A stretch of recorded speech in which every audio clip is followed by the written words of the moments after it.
Every move you make online leaves a trace. The posts you share. Welcome to session 16 of Applied Digital Skills. Today we are diving into one of the most practical and empowering topics in our journey: protecting your digital footprint, privacy, and safe transactions. In this session, you'll learn how to take control of the information you share online, secure your accounts with modern tools like two-factor authentication, and practice safe habits when shopping or banking digitally. Think of it as building a shield around your digital life. We look at simple steps that make a huge difference in keeping your data, your money, and your identity safe online, whether you are using Facebook, Amazon, or any of the online shopping platforms or social media. You'll learn how to keep yourself safe.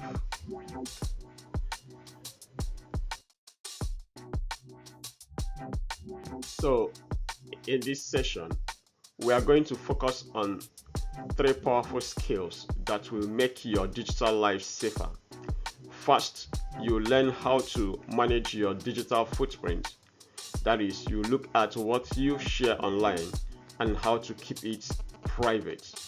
Second, we fortify your accounts and devices with modern security habits like two-factor authentication, updates, and safe browsing. Thirdly, first, let's look at how you can effectively manage your digital footprint. What is a digital footprint?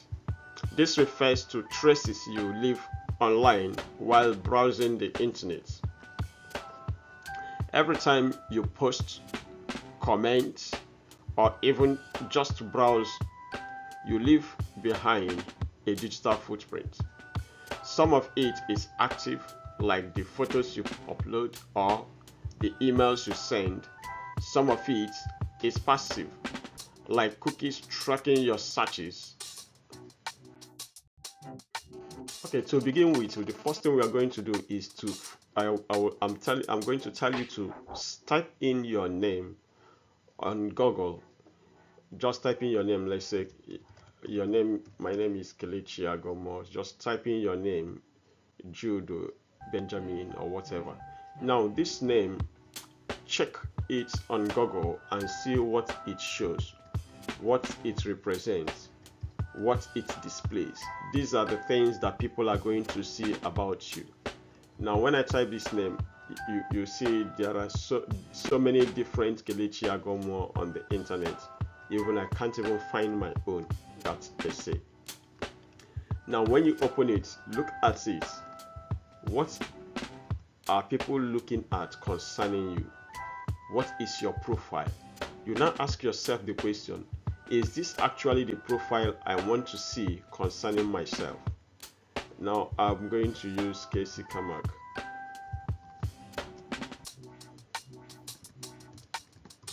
because this is mostly the name I use. Now you look at it here. Now here, Kmacims, manager at Kmacims, IMS Education and Next. Okay, so you look at it.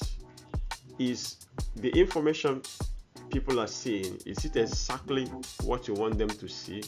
Is it reflecting you, or is it showing something traceable concerning you that you don't like and you don't want people to see? This is the first thing you need to look at concerning yourself, and this is where we are going to start to protect our digital footprint. So with that divulged, managing your footprint starts with control. First, review your privacy settings. Make sure only the right people can see your posts. Second, limit oversharing.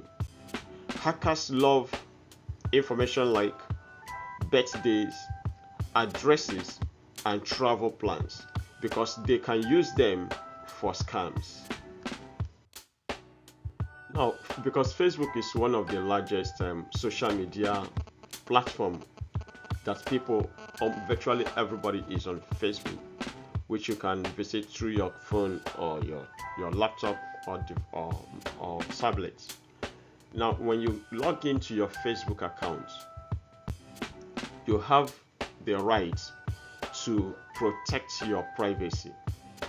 Everything you share can be viewed by the entire public, or you regulate who is going to see what in your posts, your private profiles, or any other information. Now, how to do this is quite simple. First of all, you log into your Facebook account. When it opens, you go ahead and click your status image. Then you select settings and privacy, or privacy and settings. Well, one thing is that these platforms change these things regularly, so the way it is today might not be the way it is going to be in the next month or even weeks. So, but one thing is certain, you always see settings and privacy, or privacy and settings. Then you can look at privacy checkup. This is where Facebook tells you the things you can control concerning your privacy, your information you post, your profile information, and all the rest. You can as well, when you want to make some changes, you can click on Privacy Center. Now, when you get to Privacy Center, you can as well go through some of the information that is being put up here. Then, to make some changes, you click on Common Privacy Settings. Now, this refers to the common things that you are going to change to regulate your information online, so that you will limit what people see and what people know concerning you. Here, you can manage information concerning your passwords and preferences and the rest of them. Here also, you can manage your audience settings. So when I click on this, you find out that this talks about your audience settings. Use these common settings to manage who can see the things you share on Facebook and Instagram. The good thing is that you can use Facebook to manage your Instagram account too. You can also review more sharing options in your Facebook and Instagram settings. Now here you can click on profile information. Now you are going to manage who is going to see my profile information, who has the right to see my name, who has the right to see my birthday, my address, and the rest of them. Now if you click here, you understand here, this is my phone number. Who has the right to see my phone number? Only me. Who has the right to see my email address? Only me. I can decide to share it. Who has the right to see my birthday? Friends, or only me, and the rest of them. Now you can actually click here and select who sees what. You see public, you see friends of friends, you see friends only me. You can also custom. Even in the friends, you can select who among the friends are going to see these things. So this is it. So you can control your privacy and the things you do online on your own. So if hackers find you, is because you are not really controlling you are just leaving yourself open to the entire public. So start now to control your privacy, whether you are using Facebook, whether you are using Instagram, whether you are using any other platform. There are privacy settings where you have to control all these things. So always have in mind that hackers love your information, especially information about your privacy, your travel, the things you do, everything about you. They track you and trace you to know every step you take. Now they either use it to scam you or use it to scam others, including your pictures, the pictures you post. I've seen someone that used someone's picture somewhere else to create an account and use it to scam people. So these are the things that they can do. So you try the much you can to protect your privacy protect yourself and also protect others. We all know what people do using WhatsApp.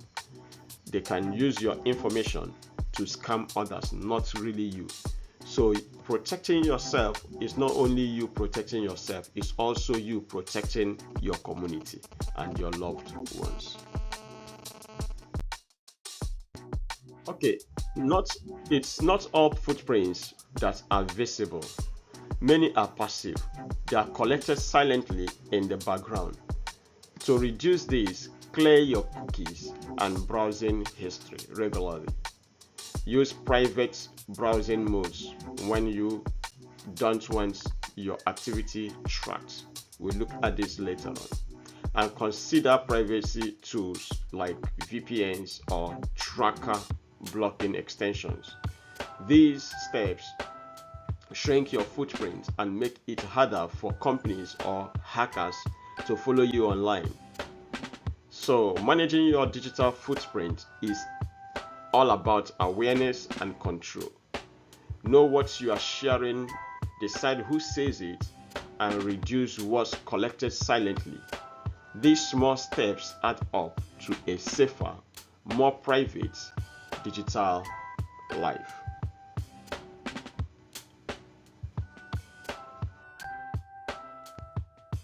Okay, with the understanding on how to manage your digital footprint, we'll proceed to the next step, fortifying accounts and devices. In our last session, we discussed the use of passwords and passphrases. Passwords alone are not enough anymore. Hackers can steal or guess them. So, two-factor authentication is introduced to add a second lock or a second layer to your account. It is like you using both a key and a fingerprint to lock your account, especially accounts or platforms that are precious to you. Even if someone gets to know your password, they can't log in without the second factor. Now, it is quite simple to set up and makes your account far safer. You can use two-factor authentication in your WhatsApp, in your Facebook, or any other platform you are using. We look at how to set it up. Okay, like I earlier said, you can activate two-factor authentication in your WhatsApp, Facebook, and other apps, Instagram, TikTok, etc. But the thing here is, for your WhatsApp, we cannot do that on the desktop, so you do that in your phone. You simply click on the ellipsis and that is go to the settings, and you will just see it there. Then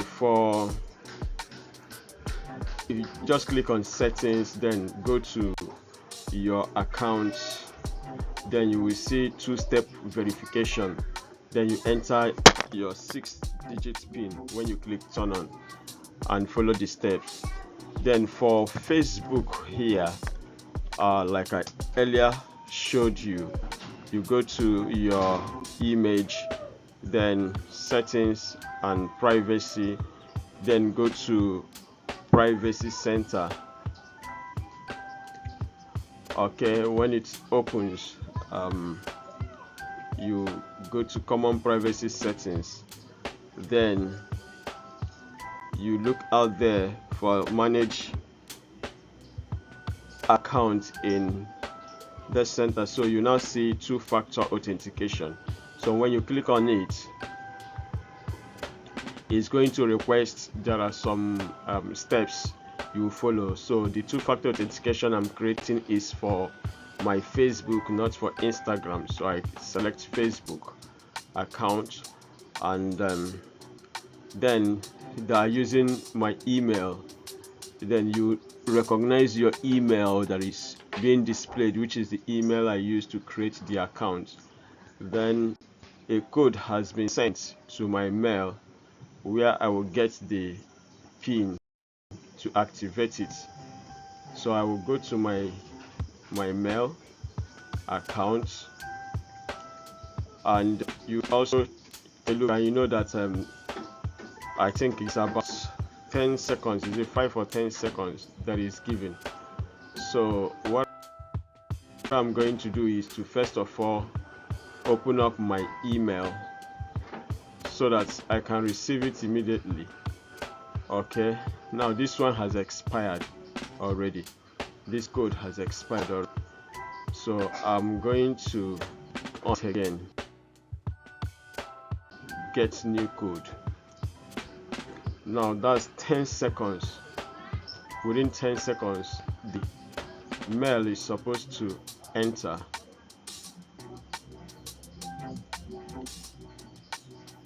Within a space of 10 seconds, okay, it has entered, and you know you have to enter the code within this space of 10 seconds. It will be off.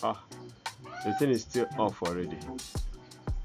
Okay, I will still try it again. For the last time, if I can't get it, then I'll leave it off. At least you've understood this step. Okay, so get a code. It's just that the thing does not enter on time.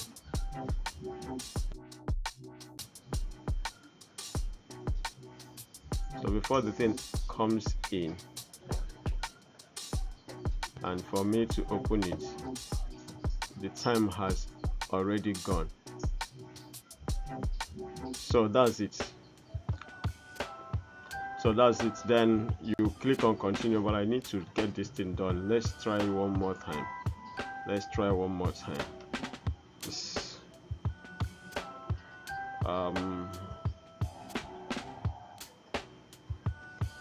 it even work? Let's see.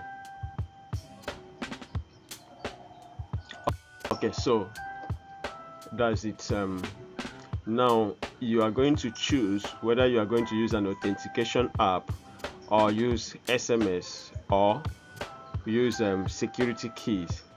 I usually prefer using either SMS or WhatsApp, or you can also use authentication app. Already I have an authentication app in my phone. I use Google Authenticator, but I will prefer using SMS. In case your phone has an issue, you can always get it via SMS. Because I remember when my phone had issue, there's no way I could activate some of these my apps until I fixed the phone. So I prefer using WhatsApp or SMS. So if your phone has an issue, you can as well open your WhatsApp in another phone and also use it. But installing the authentication app in another phone is still complicated again. So let's use SMS. Okay, so I'm using this phone number that is here, and I'm clicking, and then they're going to send me a confirmation code in my phone so that I will be able to enter it here and activate the two-factor authentication. You just be patient for the code to come. It won't take long. Okay, the code has already come. Okay, so when the code enters your phone, you key it in 43626, then next.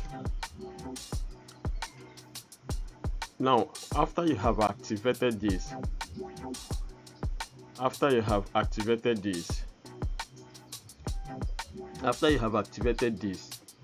what's going to happen is that when someone else wants to log into your account, Facebook is going to, if the person is logging in from another device that Facebook did not recognize, Facebook will have to ask the person to authenticate using the second factor. So When Facebook requests for the code will definitely enter your phone, and when that person is not able to get the code, that means it's a fraud, so it will cancel out. So that's how it works. Okay, so I'm done here.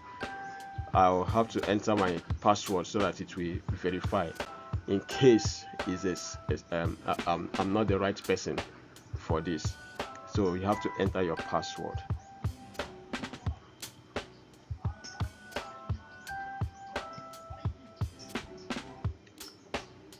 Okay, that is it. Now, this is quite important. Ensure that all your apps and operating system are up to date. This is because hackers love outdated software. Yes, outdated software is full of holes. They make your account vulnerable to attack, which can crawl through easily through a loophole. Updates patch those holes. So keeping your phones and other devices updated is like repairing your locks. When next you see an app update in your phone or any device, please do not ignore it because of data. A 1000 naira data might cost you over 100,000 naira loss. Secondly, Wi-Fi is another weak spot. A weak router password or MiFi password or hotspot password or a public cafe Wi-Fi can expose everything you do. Use strong Wi-Fi passwords and avoid using public Wi-Fi networks.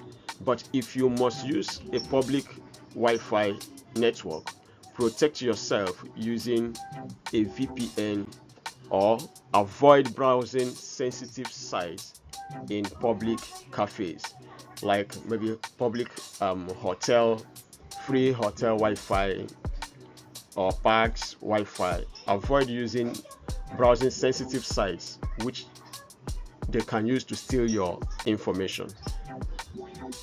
Very, very important. Most times your phone will show you that there is an update, so you can always click update. If you don't have data, you buy data and update your apps and system software. It's quite easy and important to avoid patches, loopholes that will allow hackers to hack your phone. Now, but for if you are using Windows system, for you to check for updates, is although Windows does that on its own automatically, but you can as well do that by clicking on start, depending on the operating system you are using. But you can as well just type Windows update, no matter the operating system you are using, Windows update, and it will come up for update setting. Okay, or you click on settings, then you go to system. Okay, then you see Windows update here. Now here you see that notice that it checks for updates automatically for me, and the last update was checked by 4:30 p.m. Today, so that should be around the last 30 minutes. So you can as well click on check for updates here, and it will check for updates for you. And if there are some security software to patch some holes, you download them and update your system. It's quite important and easy to do.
Similarly, for apps, depending on the app you want to update, especially for Microsoft applications. Let me take for example Microsoft Word, Excel, PowerPoint, all of them. I think they update together at the same time.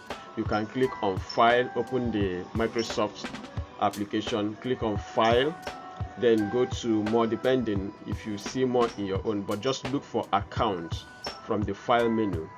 Then from the account you will see Update options. So when you click on Update options, you can click on Update now. Now it's going to check for updates for you and apply them immediately. Okay, so that's how that works. You can also check, I know there are some applications that you will check through about the app, and that's how you update. Just try the much you can to always update your software.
So though you created a strong password or use passphrase and also added a second layer to your account, your security is not foolproof if you ignore certain browsing principles.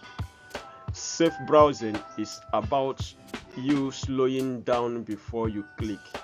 In fact, try the much you can to think before you click so that you don't click on suspicious links or attachments. This means that if a link looks strange, you shouldn't open it. Secondly, always check for HTTPS and the padlock before entering any payment detail. Now I will show you how you recognize this in the demo. Also, don't forget to back up your essential data using external drive or the cloud. Now, ransomware or accidents could help you or could wipe away some of your files, but when you back them up, it gives you a safety net. For example, the notes that I prepared for this particular session, I didn't know when I deleted it, or if not that I had a backup, it would have been an issue. I would have started afresh again, although I had to add some things to it to be able to come up with this information again. So it's really important that you back up your files in the cloud or using external drives to be able to ensure safety while you are browsing, because ransomware could help you wipe them away. So fortifying your accounts and devices is about building layers of defense using two-factor authentication, updates, that is updating your apps, and secure Wi-Fi, safe browsing, and backups. You can make it incredibly hard for hackers to break in, and you also give yourself a safety net if something goes wrong. Okay, backing up your file could be as simple as simply opening the file and saving it using an external device like a flash drive or even a CD-ROM or external hard disk. Simply go to File and click Save as a copy. Then locate the drive where you want to save it and save the copy to the drive. Now it can be as simple as that. It can also be you saving it to the cloud, like if you, when we discuss about OneDrive and Google Drive, you can sync your documents using your drive. Now here you notice that I have my account, my Hotmail account here. So everything I work on this system, as far as I am connected to the internet, automatically syncs. It automatically syncs. This is the OneDrive. The moment I click here, it will start uploading everything to the cloud for me. Now all you need to do is to download the software, the OneDrive for desktop software, then sync it with your documents. It will start uploading. But the only implication I have, the only thing I have with it is that OneDrive gives you only 5 GB. So like mine is almost filled up. So that's it. So you can also use another external drive and go ahead and upload your files to the cloud. Whatever, just do that. Now I don't want to talk about doing Windows backup. Now here you can say backup, or you go to accounts. Now Windows backup is you trying to back up the entire Windows or the entire information on the Windows. Now it's going to take you quite a long space of time, and that's not what we are looking at. But what we are looking at here is at least you trying to back up essential data that could be lost, then you recover them. Because most times when you back up your files, even if your Windows crash, you can always reinstall the Windows, reinstall the apps, and then get back all those files that you have backed up somewhere else and still continue to do your work. So that's as simple as that. Okay, so that being said, when you shop or bank online, the first line of defense is spotting secure websites. Okay, so always look for HTTPS and the padlock icon beside it. It means that your connection is encrypted. Double check the domain name to ensure that there's no misspelling, because scammers often use small misspellings, like maybe when you are typing Amazon, they will change the O to 0 and you might not really know. And when they type it like that, Amazon.com, removing O, placing 0 in place of O, you will still go ahead because you wouldn't really understand that. And suspicious emails also, always look out for that. And that means that you have to be very careful, to be watchful whenever you want to do shopping or online banking or any financial transactions online. Let me show you how to spot those secure websites.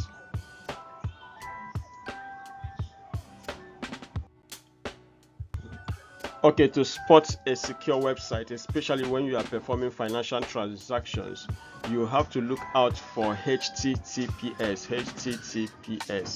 Now the S there means that it's secure, and that is a secure connection. Now that's why recently most times Google flags any website that is not HTTPS, that does not have a secure connection. Now let's take for example, if you are using PayPal and you have to type PayPal, that is https.paypal.com, and it comes up like this. Now you have to ensure that this is really secure. I'm using it as an example so that when you are browsing other sites, ensure that it's secure. The security means that your information and data is encrypted to pass over the net so that it will not be intercepted easily. Now when you click here, look at this icon beside, to the left beside the paypal.com. click here. This is Chrome browser. Then you notice that you see connection is secure. Now you see this padlock that is locked, showing you that the connection is secure. Now let's take for example, if you have another one that says http://paypal.com, although this will redirect to the other secure connection, it will redirect to a secure connection automatically. Now let's take for example, I have this website here, http://neverssl.com. now this is not secure because it's using HTTP. Most times Google will help you flag that site as not being secure, So when you see such a website, the best thing you need to do is to ensure that you do not put your sensitive data in that particular site. Now look at this. Now Google has flagged it, cannot be reached. Now the reason for this flagging now is not really because of network, but somehow because you notice here, if you click here now, you see your connection to this site is not secure. So you should not enter any sensitive information on this site. So Google usually tries to tell you this so that you will not be a victim. But maybe if you use another browser, I don't really know. Let's check if that will really open here. Let's see if it will open here. That's why sometimes you need to use Google Chrome browser, because it will help you. I think Firefox also does that. Let's check if Firefox will open the browser, the website. I don't understand what's going on here. Okay, let's check Chrome and see if Chrome is going to do that for us. Okay,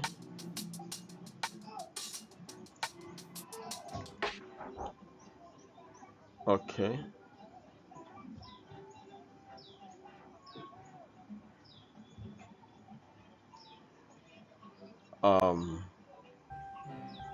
this is not even going through here. Okay, I think Chrome is opening it, but here it's also showing you that it's not secure. Now your connection to this site is not secure, practically not secure. So when you see such a warning, you don't enter the site at all, or even if you enter the site, you ensure that sensitive information or data is not imputed in this kind of website. So you should understand that your payment details are gold to hackers. So you need to protect them by using trusted gateways like PayPal or Apple Pay or any of other Paystack, Flutterwave that uses secure connection for payment. Now, which they add extra layers of security for you while making payments. Never enter payment info on a public Wi-Fi. Please take this to your ear. Never enter payment information on a public Wi-Fi. Don't just be moved by the free Wi-Fi that you see and you enter sensitive information, because hackers can intercept your information via that Wi-Fi. And also enable transaction alerts with your bank or card provider, so you always get alert immediately in case of suspicion or any suspicion. It's very, very important. I've seen somebody that his phone went blank for like a week, and all of a sudden he has to open up his when he gets his card, he tries to check his balance, and unfortunately money has been moved from the account without him knowing, because he did not receive any alert, and that is it. So always try the much you can to ensure that you activate a transaction alert, so that you get, whenever you get a suspicious alert, you have to get back to your bank immediately.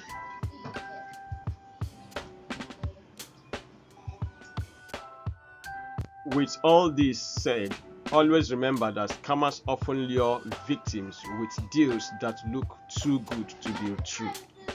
So when you see things like a brand new phone for half of the price, if you don't recognize the seller, research them first.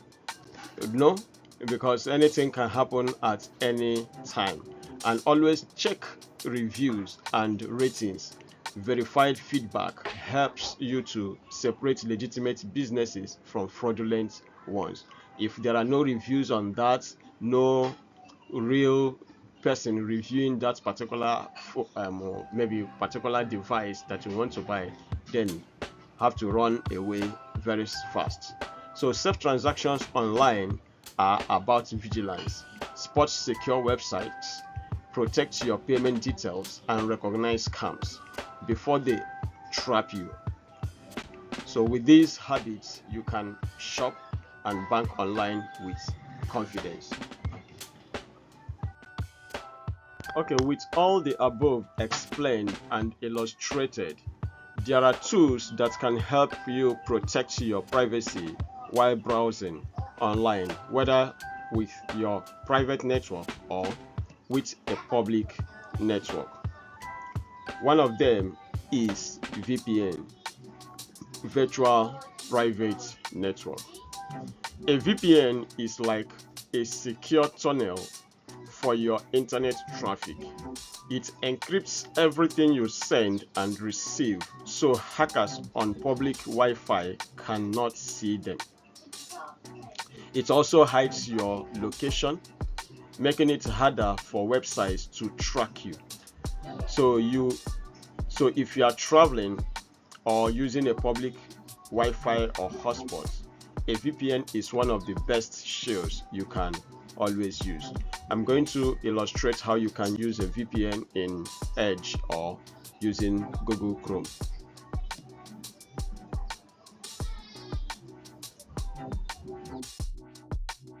One of the browsers that I love so much because of its VPN is Opera. Opera desktop browser has an amazing VPN and it is free of charge. I usually use them most times when I want to browse some sensitive information. Now, but Edge has a VPN, although it has a data cap per month. I think about 5 GB data cap per month. Now, how do you use it? You cannot use it automatically by default. You need to activate it first for you to make use of it, and you can also customize it. Now, to activate Opera Edge VPN, if you are using Microsoft Edge, you have to go to make sure that the Edge is of the latest, is updated, that is to the latest version. Then go to the ellipsis here, and when you click on it, you go to settings. From settings, you locate privacy, search, and services. Okay, so you can now scroll down. I think it's under security, should be under security. So under security, we have to scroll down.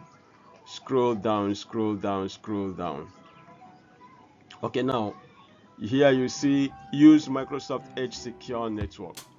Okay, so you can learn more about it here. Then what you need to do is to turn it on. So you click here to turn on the VPN service.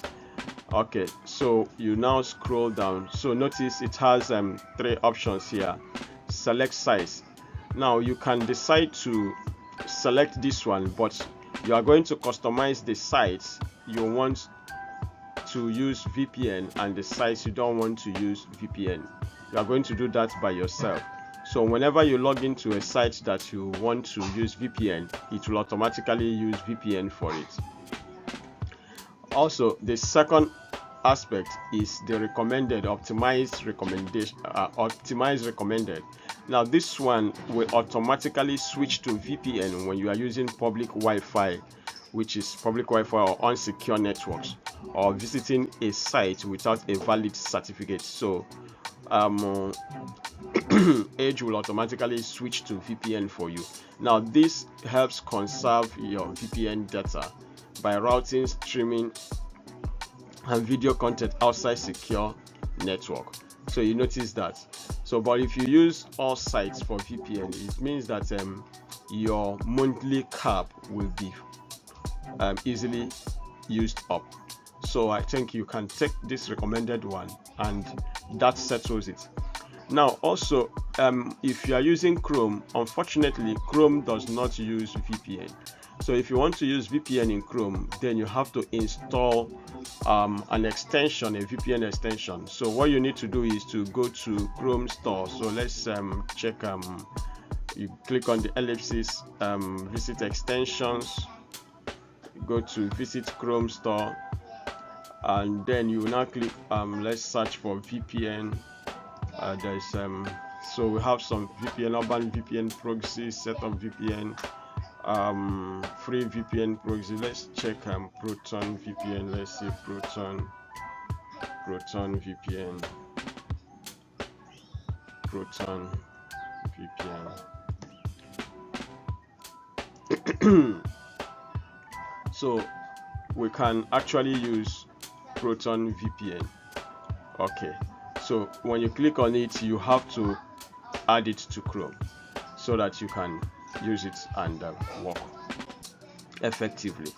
So this is the way you use VPN. I don't want to install it in my system, so this is the way you use VPN. Okay, you can go ahead, just click add to Chrome, add extension. Okay, so that is it. Okay, have you noticed that after browsing a site or for some items, the next time you open your browser, you see adverts related to the items you earlier browsed? This is because most websites have hidden trackers that follow you around the internet, but tracker blocking extension can help stop them cold. They not only protect your privacy but also make browsing faster by cutting out unnecessary ads and scripts. Installing one takes less than a minute. Let me show you briefly how to do this. Okay, if you are working with Google Chrome, you simply go to Chrome store, go to extension, visit Chrome web store, then search for something like I think I have this DuckDuckGo privacy essentials. Then click and it appears. Then you now install it, add to Chrome, and that is it. You start using it. Okay, cookies and browsing history are like breadcrumbs you leave behind. Advertisers use them to build a profile of your habits. Clearing them regularly reduces tracking and keeps your footprint smaller. Think of it as sweeping your digital house clean. So you can use tools like VPNs, tracker blockers, and cookies clearing to give yourself extra shield while browsing online. So when you combine these things with good habits, they make your digital footprint smaller and your online life much harder to track. I'm going to show you how to use clear your cookies using Google Chrome. It's still the same step you can use in Edge or any other browser. And if you don't want to be clearing cookies every time, you can use incognito in Google Chrome. Let's look at that now. Okay, anytime you want to browse the internet and you don't want any traces, if you're using Google Chrome, the best thing to do is to use incognito. So you go to this place and you say new incognito window. Now you can browse the internet, do everything you want to do, but this is not VPN actually, but everything you do here will not be traced, because at the end, when you close the window, your browsing history, cookies, and everything is deleted automatically for you. Now if you don't want to do that and you are using the normal Chrome browser, which I usually like using because I like keeping some of those histories and cookies so that I will easily browse the site. But if you don't want traces, the best thing you need to do is maybe after a week, after a month, or in 2 weeks, you can clear your cookies. So clear cookies in Chrome, you click here, go to settings, Same thing you do with any other browser. Then when you go to settings, you look at privacy. Then under privacy, you see here delete browsing data. So here you see your browsing history, you see your cookies and other site data, cached images and everything. So you can click on delete and everything will be deleted. I'm not deleting anything yet now. So that's it. So every trace will be deleted and it will also start over again to start recording them again. So you can keep on deleting and keep on recording as much as you can. Wow, that's it for today. Today you built your digital safety toolkit. You learn how to manage your digital footprint by controlling what you share and reducing hidden tracking. You fortified your accounts and devices with habits like two-factor authentication, updates, secure Wi-Fi, safe browsing, and backups. And you also practice safe transactions, spotting secure websites, protecting your payment details, and adding extra shields with VPNs and tracker blockers. Together, these steps make it harder for hackers to hack your account, and they also make you safer to shop and more confident online. Remember, every click leaves a trace, but now you know how to protect them. If you have any questions, you can drop them in the chat window or you use the comments section. Now, this is an excellent session, the first and the second. By next week, we'll look at digital tools for career and creativity. We'll learn to create social graphics, build a LinkedIn profile that stands out, and get started on freelancing platforms. Mark a date and mark your calendar on Wednesday and Friday next week at 7 p.m. GMT+1. See you then.